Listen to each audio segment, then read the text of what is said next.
when like the plate of glass like falls on that kid and he like bends him in half backwards. But lazy writing. Yeah. Go out and watch Freaky. It's good. Watch Freaky and Soul. Yeah, watch it. Make a Freaky Soul night. All right, from the top. Playhouse reviews.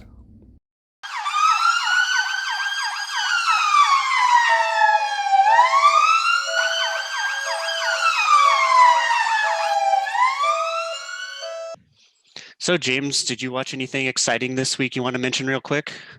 Yeah, I just finished watching a Netflix show called Alice in Borderland, and it was a very interesting Japanese action show.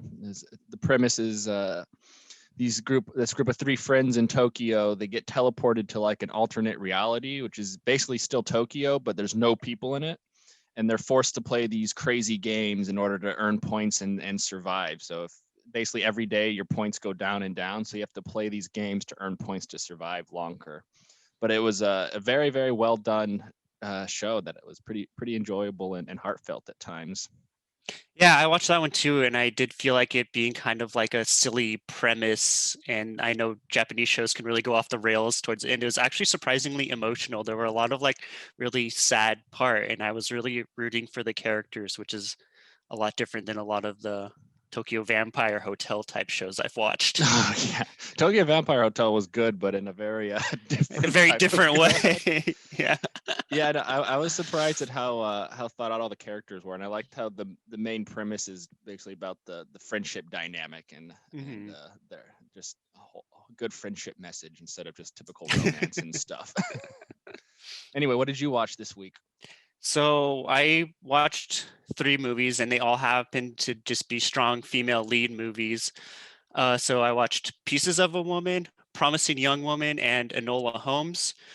Pieces of a Woman was by far the best. It's a beautifully shot movie.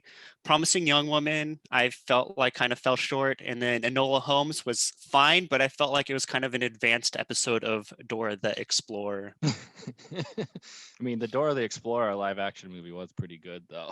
I mean, that so was it'd be actually hard better to than I compare. expected. But yeah, well, I Enola just didn't Holmes like how she talked to the camera like throughout the entire movie. And I don't know. It was just like little things like that, but yeah, that one was okay. I liked Pieces of a Woman a lot too. I just watched that as well. The intro was great, very intense and emotional, dramatic scene. So it was good. The performances were amazing too in that one. All right. So the next movie we want to talk about is Freaky, directed by Christopher Landon, not to be confused with Freaky Friday starring Lindsay Lohan, although it was they do have a similar premise. Very similar premise. It's definitely a callback for sure, which once you watch the movie, that's probably what I appreciated the most about Freaky, was there is so many references to other horror movies, horror movie tropes, and just so many little details, and it was a very good horror satire for sure. Yeah, that was actually my first thought. It was like, this is a great horror satire, like very similar vibe as Cabin in the Woods. So overall, what did you think of this movie? I really enjoyed it. I had extremely low expectations just because of the director's like previous stuff. I mean, not that I don't think I watched any of them, but I think he did like with the Happy Death Day ones, which looked whatever to me. And then I think he was a writer for the screenplays of like all the Paranormal Activities, which another horror movie series I'm not a huge fan of. So I was like, oh, whatever. But then I was like, oh, it's got Vince Vaughn. I'm like, oh, I don't know if that's good or bad necessarily. But when I was watching after the intro happened, I was like, oh, I know exactly what type of movie this is. It kind of reminded me of like Scream. It's super self-aware horror movie. Yeah. That like plays into all the same horror tropes, but actually makes a nice kind of social commentary on all of them. It's not just throwing them in there to throw them in there. It's usually for like a joke, which all landed for me, or to kind of turn like a typical horror trope on its head and kind of reverse it based on like the stereotypes of horror movies or critiquing them at the same time. So it's a very smart, self-aware horror movie played as a dumb teen comedy slasher. Yeah. What did you think of it? So I'm actually so overall, I enjoyed it, and I'm actually the opposite of you. So after I watched this movie, I looked up the director, and I was like, oh, I've actually seen all of his other movies, and like, yeah, they're not groundbreaking movies, but I actually enjoyed all of them. They're all like fun, upbeat, like pretty funny movies. So overall, yeah, I enjoyed this one. It was great. After I watched the opening scene, I was sold. Where it was basically a Friday 13th knockoff with some good death scenes. Okay, so just to give a quick overview of this movie, it's basically there's a serial killer in this small town who gets a magic dagger, and then when he tries to stab the protagonist, played by Catherine Newton, they switch bodies in a Freaky Friday type way. So now the teenage awkward girl is the serial killer, and and the tiny girl is inside Vince Vaughn's giant serial killer body, and they're trying to switch back. Well, the main girl's trying to switch back to get her high school body back. I think Vince Vaughn, he likes being in the high school girl body, even though he's weaker. Oh yeah, I mean we don't really trying know to what he kill thinks because people. he says like 3 lines throughout the movie. But yeah, good point. Good It's point. it's super funny. That was another. He's literally like basic instinct. Like he's like an animal. He's like eating Yeah. raw meat and stuff. Like he doesn't say anything ever. It's pretty hilarious. It's like he's acting just like the classic like serial killers like Mike Myers and stuff, but in a normal context in the real world. It's Yeah, he just very, like very lives in like funny. a crack house where like this homeless guy's asking him for drugs. Yeah.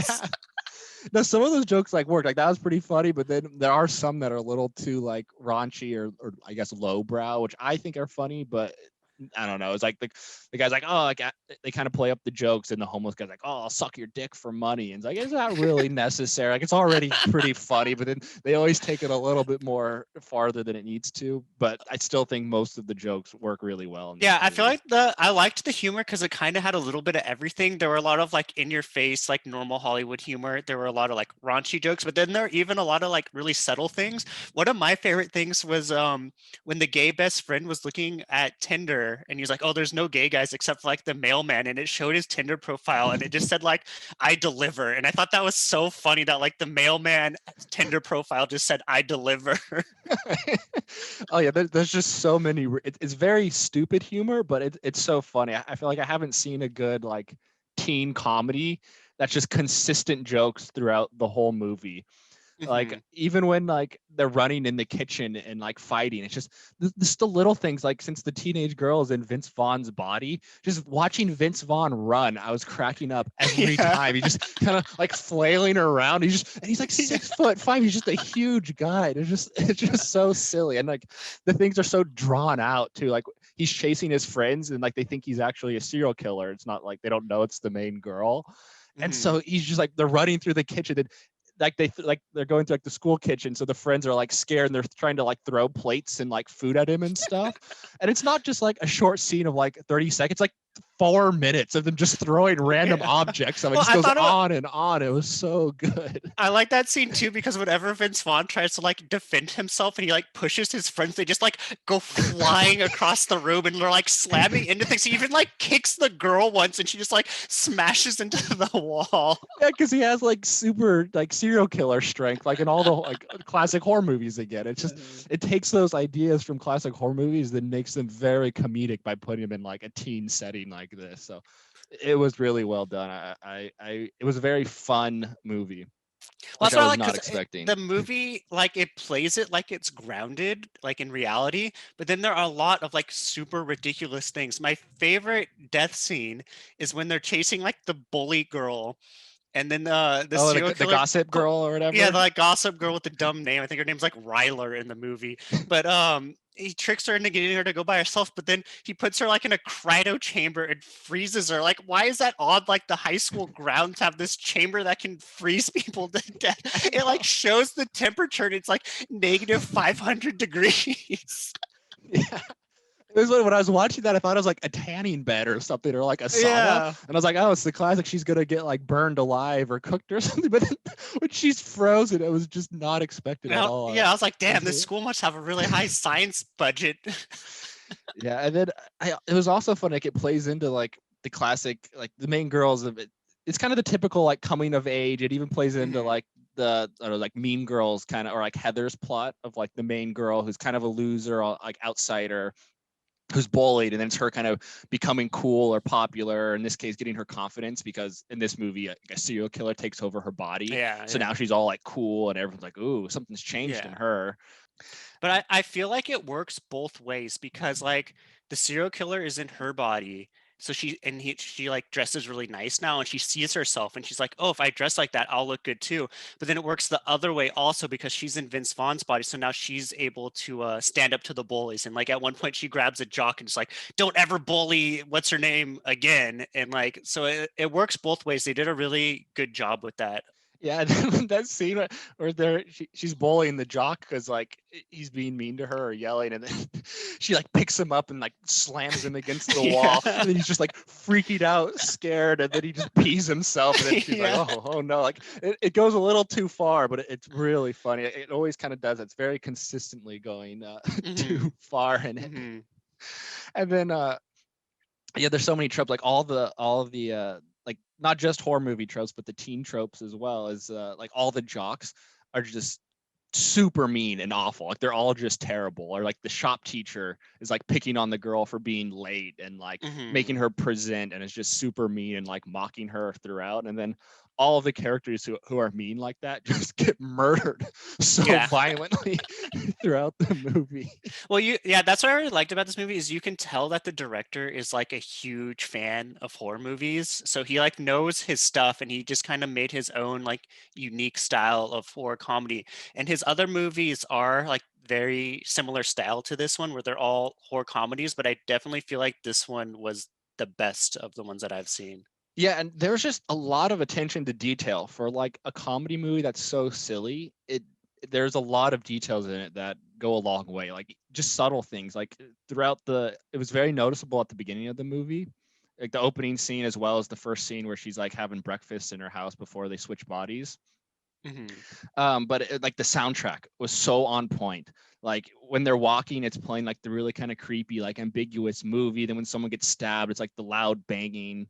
And then it's like it shows her waking up in the morning. It's like the very typical like 60s TV show, happy music with like birds chirping and stuff. And there's it's like so exaggerated to the point where it's like noticeable, but it's like comical. Like he's doing it to be kind of like obnoxious, I feel like, but it's so consistent throughout that it's almost like a joke. Like everything becomes a joke because he exaggerates it or takes it a little over the top throughout the whole movie. So it's cheesy horror and cheesy comedy done so well for a modern movie. That's what I feel like it does like the satire part very well because like I watch a lot of like horror comedies, but they're basically just like comedies that are basically just be horror. But this one, it's just like poking fun at all of these little things, like you said, like the perfect family stereotype, high school life stereotype, normal horror movie stereotypes, and the scene where they're chasing the friends, like one of the characters even goes like, you're gay and I'm black, of course we're gonna die first. And that's just like the classic 70s 80s horror movie. Yeah, and then even does like the repetition here. Like he brings it up again too. I think they're being chased again by like the actual serial killer, and he's like, "Okay, we're definitely gonna get killed this time." Like make some comment like that. And there's so many little things, and I think I almost like this movie more as a comedy than just as a horror. And there's just I would say that too, but the death scenes are so good in this. Like, I always complain like we need more teenagers getting killed. I really miss that. And none of the horror movies, like modern ones, have teenagers getting killed. And that's what I loved about this movie. Yeah, well, there's not that many good slashers really being made anymore. They kind of go into like the other ideas. Like, what was that one movie? Was it Verge, where it's like the apps are making people get killed? Yeah, it's like technology, like Unfriended, or it's like a single mom and their kid moving to the middle of nowhere. And that's like every horror movie right now. Yeah, the isolation horror, which always happens. So it was very refreshing, and it's good because it takes a modern take on the very classic like stereotypical horror elements. But I think like the comedy, I liked it so much because there's just so many little things, and everything has a setup and payoff, like especially the jokes. Like one of my favorite things, like when I was watching, like it showed the girl, she's like waking up in the morning in her room, and then like on the wall there's like a Pitch Perfect 2 poster. Like I'm like, why is that in there? Like it's just kind of random. Like, I thought it was just kind of like a funny whatever thing. And then much later in the movie, they're like saying, "Oh, what's your favorite movie?" And she's like, "Well, I tell people it's like Eternal Sunshine of the Spotless Mind, but it's actually Pitch Perfect 2." And it's like, oh, okay, well, they had the Pitch Perfect 2 poster. There's just so many little details. They're like, oh, it all has a payoff. Even things that don't even need a payoff just have it just because it's funny. It works as a joke. and it just is good for like that, keeping it a very light kind of silly tone. uh Getting more onto like the themes, like there are so many, like they use that for almost like social commentary too. And like I think the biggest one is with the same like main theme of the movie is kind of a commentary on gender roles. And it's like all the guys are very playing into their stereotypes of like the masculine jock, and then they all kind of get killed because like, yeah, it's toxic masculinity, they're all like deserve to die. I think that's just a shitty way to be. But then like the Well, I one mean, they jock, did. I know. I almost felt bad for him, but then at the end, they like tried to rape the girl, and then I was like, yeah, okay, yeah. that's what I mean. It's one of those things where it's like like in like classic horror movies, the jocks are just kind of assholes, and then sometimes they die, maybe sometimes they don't, but it's kind of brushed off. It's just accepted that Yeah. they're allowed to be assholes. Yeah. And then it's like showing that behavior in movies could potentially lead to guys like normalizing or justifying doing bad things like that because they see it. I mean, that's kind of the social implications of horror movies. Like movies have consequences and social things that aren't necessarily intended all the time. So this movie kind of turns it on its head. I mean, the whole premise is it's like it's kind of embracing both the feminine and the masculine. It's like the main girl uses Vince one Vaughn's scene power. I really liked that I felt like reinforces those is when they had the serial killer in the girl's body tied up, and then the mom comes home, and then the gay best friend comes out as being straight, and then they're doing like a role play sex thing. I feel like that's like it's like a joke, but it is kind of like making a statement, but it's not like in your face. Yeah, exactly. Or another perfect example was my favorite scene in the whole movie was when like the jock that the main girl has a crush on, like she knows or he knows that Vince Vaughn is the girl that he likes. It's in his Vince Vaughn's body. So then he's like trying to help her and stuff, and they're like alone in the backseat of the car. And then he's like, "Oh, I've always liked you." And then it's like a really touching, heartfelt moment. And then it's like he goes in and he like asks to sit closer to her, but it's like a high school kid sitting next to a grown Vince Vaughn. And then it's like it gets more and more. They go in for the kiss, and I'm like, oh, are they actually gonna kiss? Like what? And then they start kissing for a second. She's like, actually, let's wait till I get my body back before we do this. Like, yeah, okay. But it's always like it's saying it's like he's looking past the typical gender identity. Like it's more like it's a joke, but it's making a point. Yeah, exactly. Like it's super funny. It's very over the top and a little bit cringy, maybe. But yeah, it's making the point of like, hey, true love shouldn't matter what you look like on the outside. It's like more complicated than that. Like gender identity and your sex are different things. So it's like, which is it does it well to people who don't like maybe don't think about that stuff all the time, especially older audiences. But it does it in a very not subtle way and not an overly preachy way. It does it and then same one other point too. At the beginning of the movie, the gay best friend is like, "I'm gonna find get the jocks drunk and find which one's secretly gay." Then at the end of the movie, he does find the secretly gay one, but then that guy gets a meat hook in his eye. So yeah, I mean, there's just so much setup and payoff like that. It's just great. And it's so consistent, like especially after watching like what is it, Wonder Woman, which we talked about last week, where there's so many kind of weird setup and things that don't really come back into play or just feel out of place. Like everything felt purposeful in this movie. Yeah. I mean, from the soundtrack being it to all the jokes to all the small things, and that's even reinforced with the ending of the movie too, where it's like the whole like she's about to like get switched back into her body because like the ticking clock, like she has to get the knife and stab herself so she can switch back to her normal body with the mystical knife. And then at the beginning of the movie, there's like a comment like, "Oh, you're always late to class." Like, "Oh, why don't you set your watch like 5 minutes ahead?" And so it's just like a dumb joke. like throwaway line, but then it actually matters at the end of the movie. Yeah, then at the movie, she's getting ready to stab the guy to switch back, but then an alarm goes off because it's midnight. She's like, "Oh, I missed it."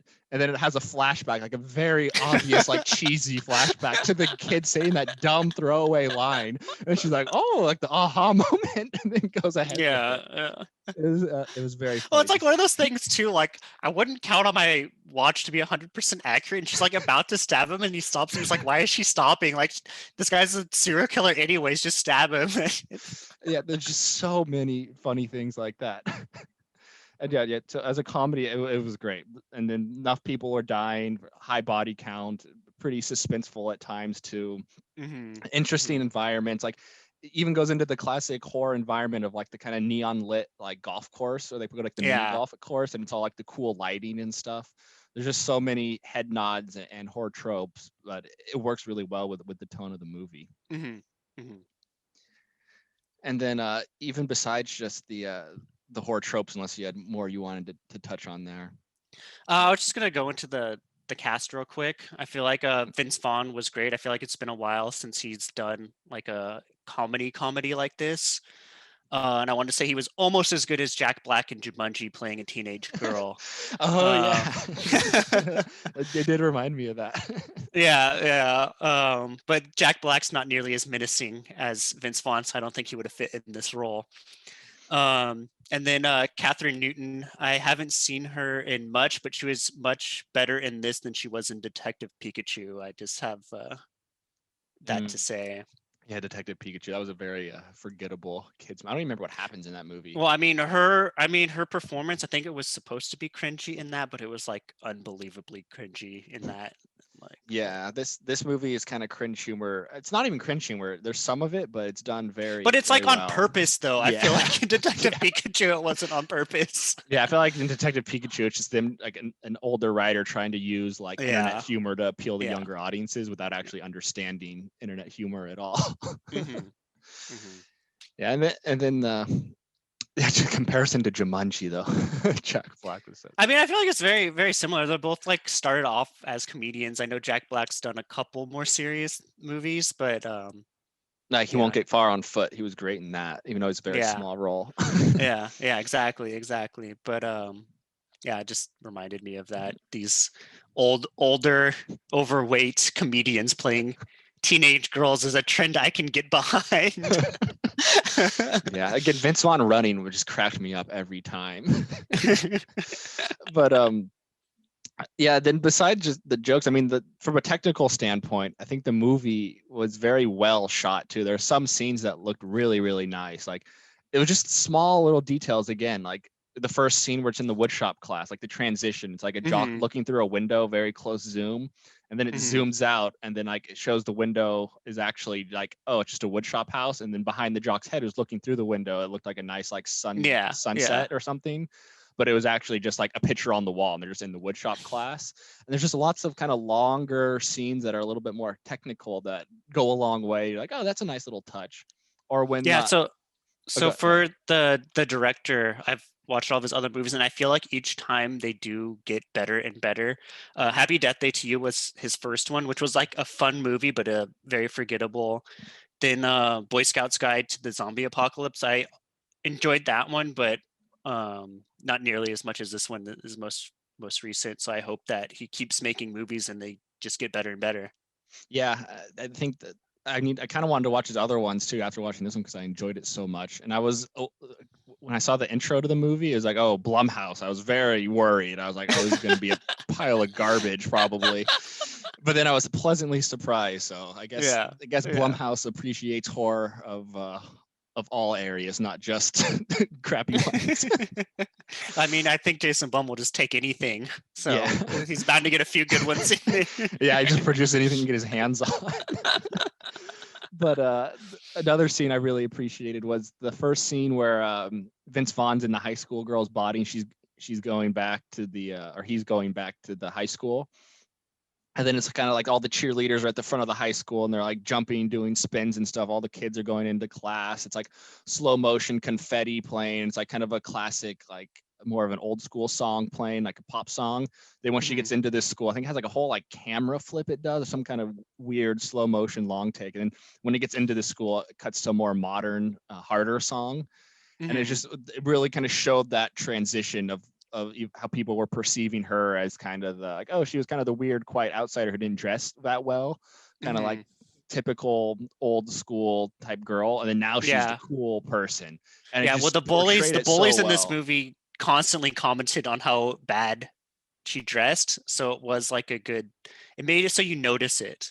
Yeah, and then immediately after that scene, that gossipy girl approaches her. She's like, wow, you look so cool. And like she's getting looks from all, it's like it's using those kind of typical teen tropes in movies to really like, it actually move the plot forward and show the character transition, which is very rare, not just putting them in there to put them in there like so many movies do nowadays. Well, like you mentioned before, this attention to detail is really good in this movie. Like everything has its purpose and everything pays off, which is overlooked by every like big budget Hollywood movie where things just show up out of nowhere.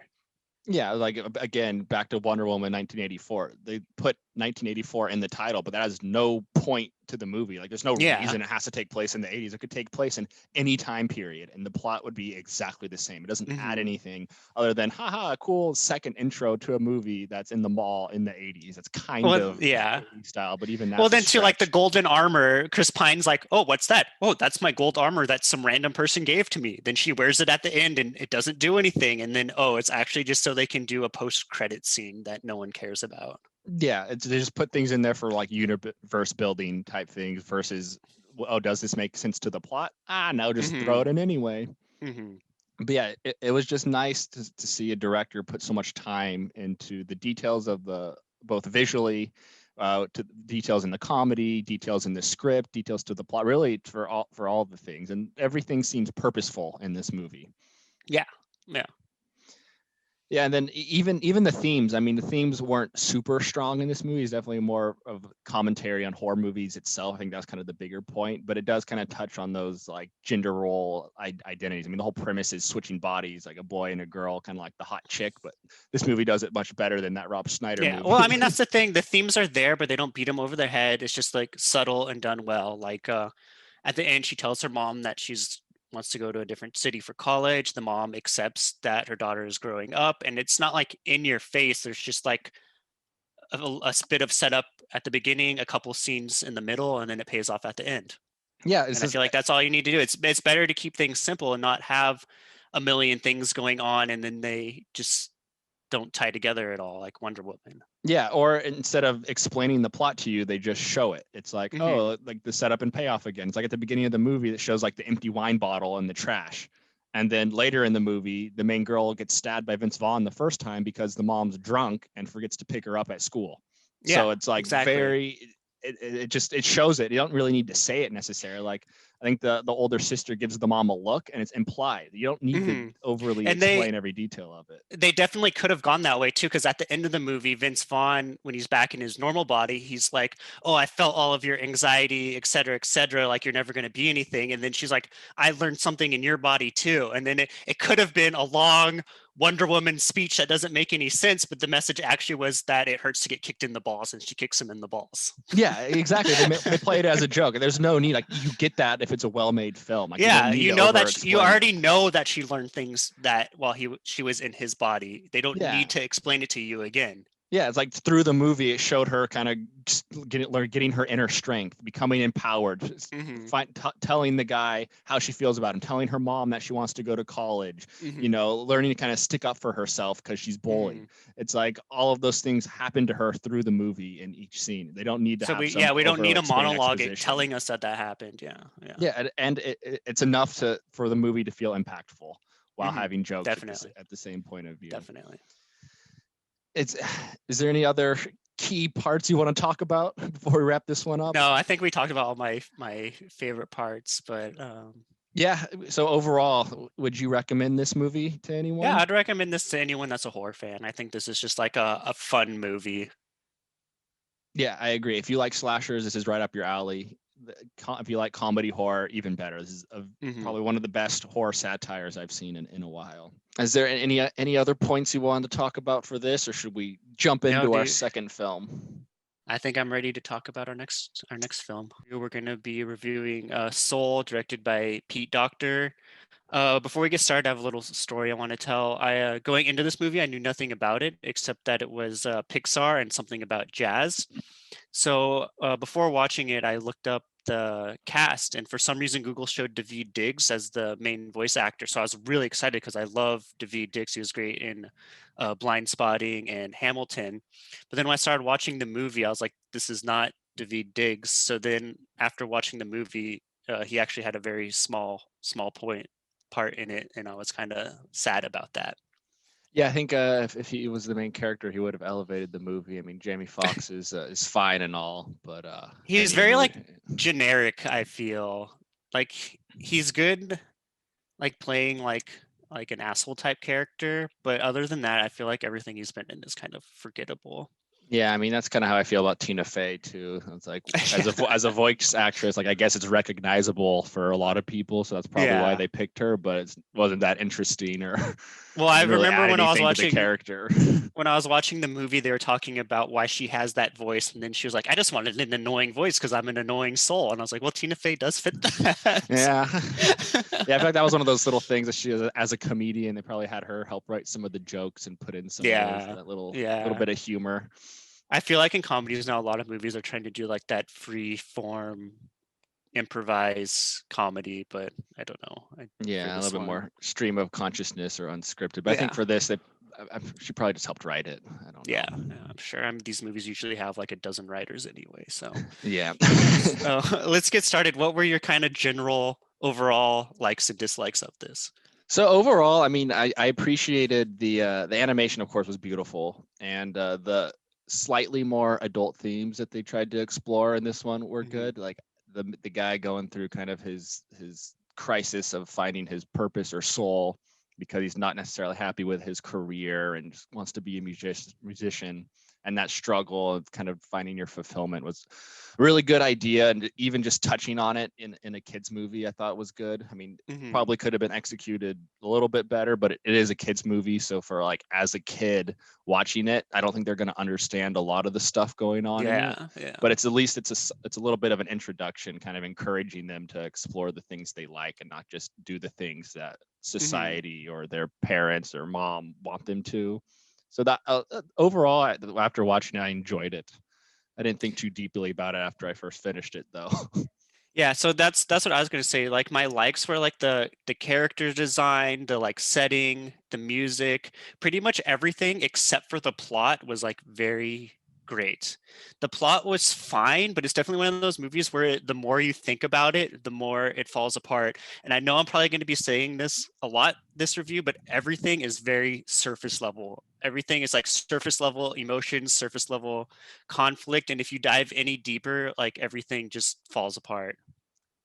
Yeah, when I watched it, there are some things that bother me that just I feel like they kind of tried to play off as like cheap kind of gags because it's like, oh, kids thought it would be funny while also moving the plot forward, which yeah, I guess works for like children logic, but yeah, getting from point A to point B of like the beats of a script kind of maybe could have been a little bit more. Yeah, well, it's definitely one of those things where things happen because the plot needs it to, but there were just too many like little coincidences, like how the guy who spins the sign, who travels back and forth between the worlds, just like happens to be down the street from where he lives in like the whole world, and just little coincidences like that, like one or two is fine, but as the movie progresses, it just kind of happens over and over and over again.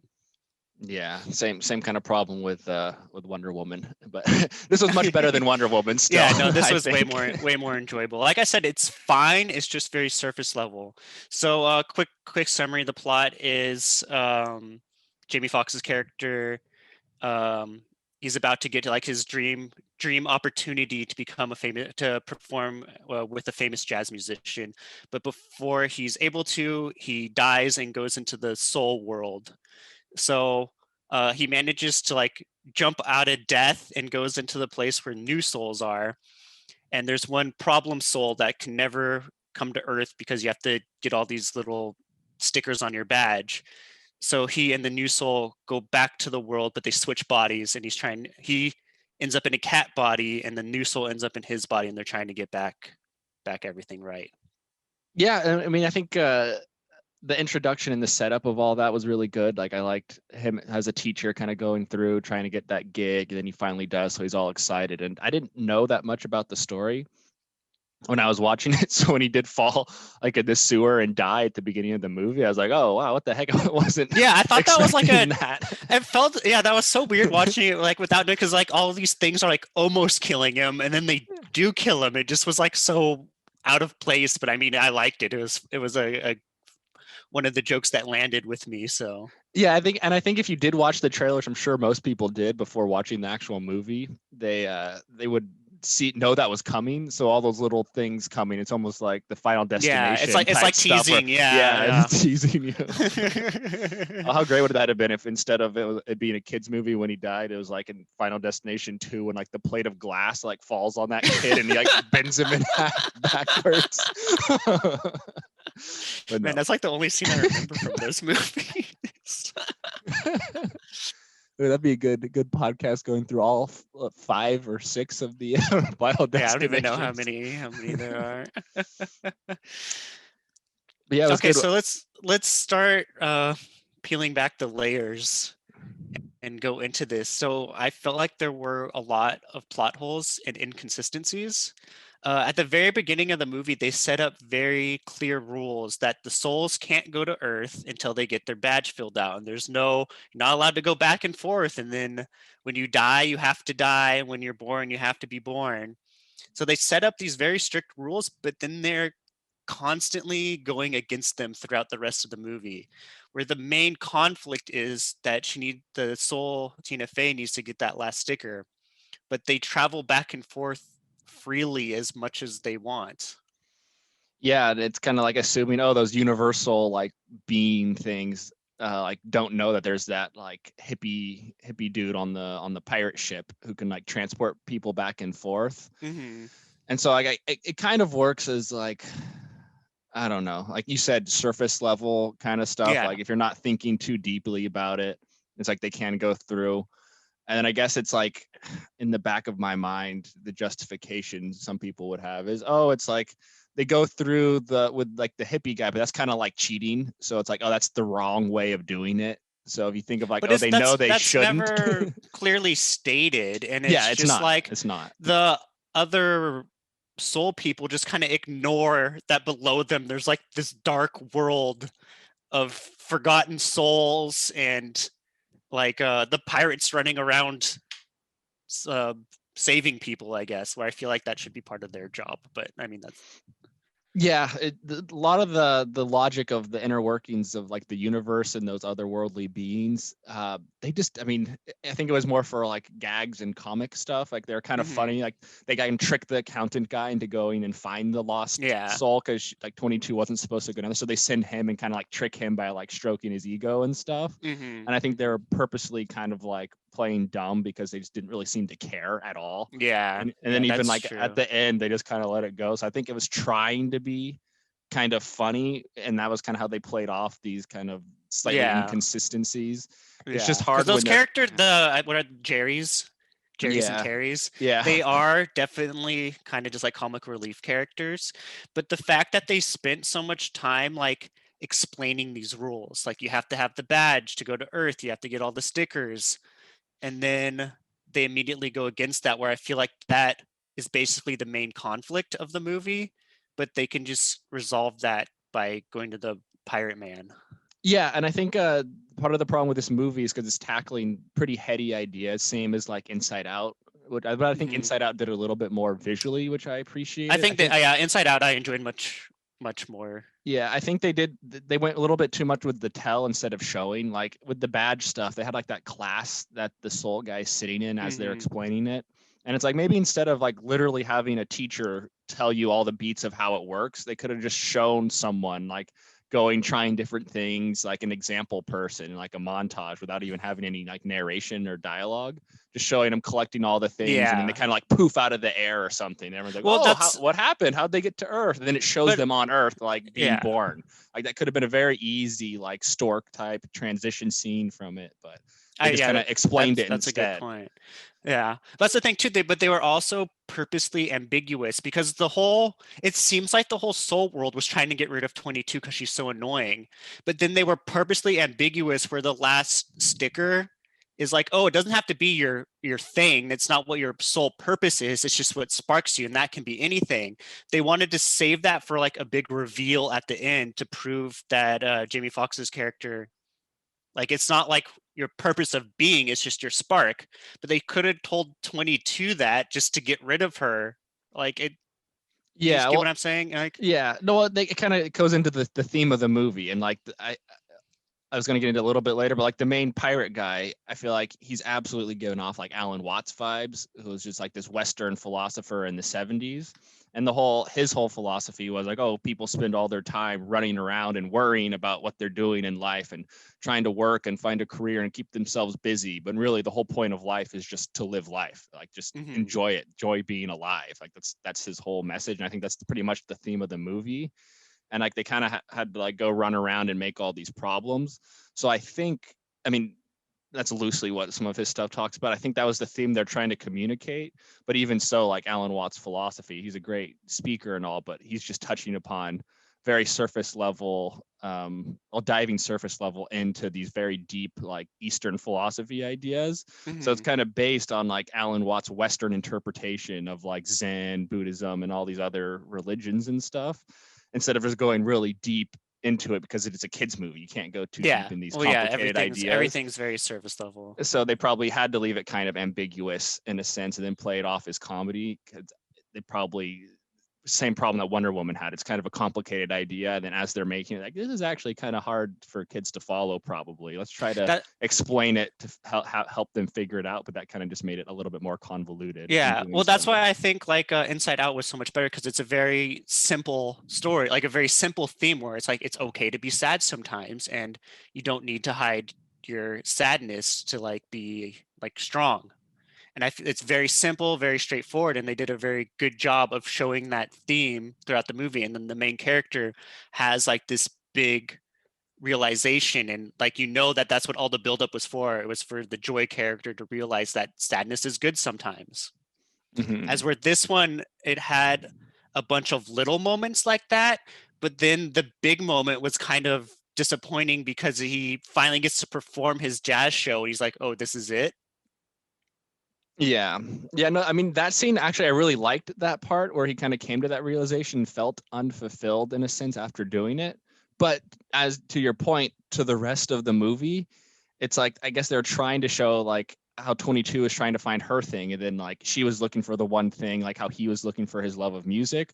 But then once he found it, like once I guess 22 kind of did or didn't find it, I mean, that's the thing. It's like the comparison's kind of there, but it's hard to tie it together. It's not as clear. It's like it's kind of works. Like they're both looking for their thing, and then he realizes that that's not the point of life, is to find the spark. That's just part of life, I guess.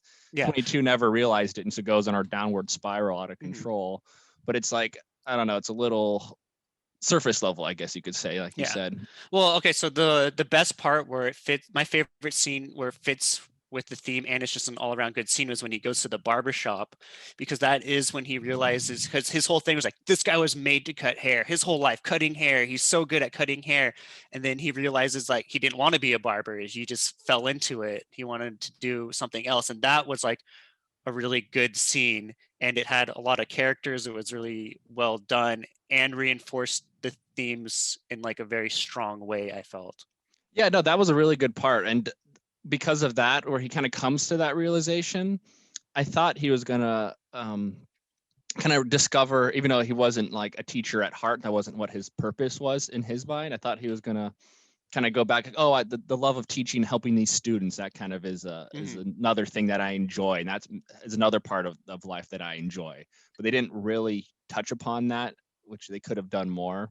But yeah, the barbershop scene was good, and then when after he played his show, was kind of let down. That was good, but yeah, it didn't come together as nicely as I would expect in a Pixar movie. Yeah, there were just like too many little things going on. Like the whole teacher thing, that was like the very beginning of the movie. It kind of showed him being as a teacher, and I felt like he was doing a good job being a teacher.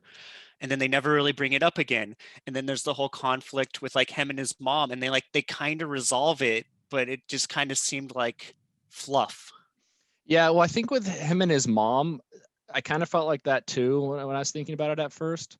But then I thought about it more, and I feel like they were trying to imply that like he had a very hard time growing up, maybe, and like they didn't have the best economic circumstances. So like his mom just really wanted him to have like that good career and to make those right choices instead of like messing around and just being a musician.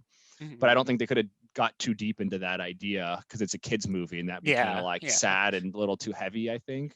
Well, that's how I felt too, because she didn't want him to be a musician, but it seemed like he was doing all right for himself. Like he had like his own apartment and he was like living on his own. It looked like he lived pretty comfortably. It's not like he was in like a bad part of town or anything. So it Yeah, seemed like what he was doing was working. well, that's what I mean. I think it's kind of just more like the undertone. It's like the implied stuff because they couldn't Yeah. actually get too deep into like the mom maybe having a growing up poor or something like that. Mhm. And that's her fear, and it's an irrational fear that she hasn't come to terms with or something. And even though the main guy's doing fine, and then that also is another point when I was reading reviews and interviews with the writer. He said that at first, I think if this is at least how I read it when I was reading the review. He said when they first were going through the script that the main guy wasn't going to be a teacher. He was going to be only a musician. So if he was only a musician and not teaching elementary school, I mean, he was teaching it part-time only, but so I guess the full-time kind of made sense. But if he was only a musician, then yeah, he would be struggling. It would be way harder if he didn't have any other side job, you know? Yeah. Yeah. So then that would make a lot more sense why his mom's worried about him because, Mhm. oh, you're just a musician. How long are you going to be able to keep this up for? It's not steady. It's not consistent, you know? But since they changed it to make it more appealing to wider audiences or I don't know, maybe a little bit It more got likable. Disney-fied. Yeah, it got Disney-fied. That was another, I mean, not a complaint. I kind of like the main guy. He felt like he was a good character, but he was kind of like a narcissist. He was very in it for himself. He didn't really seem to care too much about his students. He really only seemed to care about his love of music, even until the very end when he kind Well, of had that his realization. yeah, But yeah. Yeah, no, he's a very selfish character, and then that's why it's good at the end. He kind of like sacrifices himself, but then Mhm. they kind of undermine that because he doesn't really sacrifice him. They're just like, "Oh, just kidding, we like you, so we can send you back again." And I mean, I know it's a kids movie, and they don't want like the little kids to be sad, but it does kind of undermine what he's trying to do. Yeah, I mean, if it was like a PG-13 movie or not a kids movie, Yeah. it would have been a little bit more fitting for him to die. I think, Mhm. kind of like the old, like actually sacrificing himself. But even then, that kind of I think that plays also into more of the philosophical side of it, which they probably couldn't explore too deeply because it's a kids movie. It's like accepting death is part of Mhm. life. Like everyone's going to die. It's a Yeah. fact. We're all going to die. So it didn't they go too much into that idea, but that's a pretty key part, especially of like the back to the hippie pirate dude who reminded me of Alan Watts. That's a big part of his stuff he talks about all the time is like keeping Mhm. death close to you and like you're only here for a short time. Enjoy it, you know? Yeah, well, that's the thing too. I feel like this movie tried to do too many things because they do mention that, like when he first dies and he like runs into the old ladies and they're like, "Yeah, it's our time," like you know. So they do touch on these things, but it touches on too many things. And I feel like for a kids movie, like they should just focus on one strong theme. Yeah, to keep it simple. I think Hmm. that I mean the same problem with Wonder Woman. They had kind of a theme, but then they just they just overcomplicated it and Yeah, tried to there's do a just lot. things coming in every direction. Yeah. Yeah. So I want to go into one other thing with the plot holes. So the pretty much the main conflict is for the protagonist is that he gets stuck in the cat body and 22 gets stuck in his body. So that's like the main conflict. So they're trying to get back, but I just don't understand why they just can't like go back and forth again. Like the pirate guy did it so easily. Yeah, I mean, I guess they need the pirate guy as part of it. So maybe they didn't realize that, and like I guess it's a lot of work for him. And if he's actually just some kind of crazy dude who's spinning signs all the time, maybe they're kind of Maybe. hesitant But to then it. too, even after they finally like get switched back, 22 goes and becomes a lost soul in like the scary part of the soul world. Well, why didn't the pirate guy just find her and then just send her back? Like they don't even need like a baby body or something. Like she went into the cat, they could just put her into like another coma person or something and like Yeah, I mean, I think that kind of goes back to like it's not said in the movie at all. This is just me trying to justify it. It's like, oh, if they did that, that's kind of cheating the system. And yeah. like they're not supposed to do it that way. But And since it's a kids movie, it's like implied that's lazy kind of that. writing. Yeah, exactly. It could have been better. All they need is like a throwaway line. Like I feel like a really good example of a director making something where it's like you shouldn't look too closely, but it's enough is like in Tenet, where like the main guy's learning about like the the different effects of like the time travel stuff. Mhm. And then it's like the bullets like coming back up to his hand. And then the lady who's like explained to him, she's like, oh, don't worry about it. Just, don't think about it too hard. It's not meant to be thought about. Just do it. Exactly. And it's like, that's literally like her telling the audience, yeah, don't think about this too much. It's just a movie. Well, that's what I was thinking too. They could have just had the pirate guy say something like, oh, this is like a 1 in a million thing. Do you want to take the chance? And then he does. And then after that, they're like, oh, I don't want to take the chance again. Or like, it only works once per soul. Or like, I can only do it. I have like this magic dust and now I'm going to use it up if I do it. So I can't do it again. Yeah, they just need they just needed one kind of good example or just a simple thing. I think it also goes back to maybe the writers and everyone working on the movie. They're spent so much time in the plot and working with this stuff that they just assume it's all implied and it makes sense to them in their minds, but maybe they didn't, since it was released straight to streaming. They didn't have time to do like a test audience in a test theater to be like, wait, what happened? Was I confused? And who knows? I don't know. That's just speculation. I don't know. But yeah, so I did look it up, and this movie does have 2 directors and 3 writers. So less writers than I thought, but more directors. So I like to look at those things because it kind of gives you an idea if it's a person's vision or if it's just corporate vomit. And I mean, it's Pixar, which is better than Disney, but still not great. Yeah, I mean, I still enjoyed it. I think I enjoyed other Pixar movies more. Like, I think I liked Coco a lot more, and it also kind of explored like the spirit world. That one stylistically was way better, I thought. And the plot was pretty straightforward. I think that was just a lot more fun of a movie. And even though the music was good and it kind of focused on jazz, I think I liked the music in Coco more. It's just more fun. But I did appreciate the attempt at adult themes in this one a little bit more. And I like all that kind of philosophical stuff about death and kind of just the meaning of life is just to enjoy life. So that I did appreciate. Yeah, well, like I know we're being critical, but overall I did enjoy this movie. It's just when we're getting ready to do a review, I just started thinking about things more and more, and it kind of fell apart. But I mean, it is a kids movie. It's very like pretty, and it is very well done. So kids are probably going to relate more to 22's character, and our adults are going to relate more to Jamie Foxx's character. I forget his name right now, but Joe. Yeah, so kids relate to 22, adults relate to Joe, and they can both get different things out of the movie. Yeah, I think that's what was good. The balance didn't always work with the overall theme because it's kind of 2 characters with their 2 things going on, and it I don't know, as tightly as most Pixar movies come together, that one didn't land as much.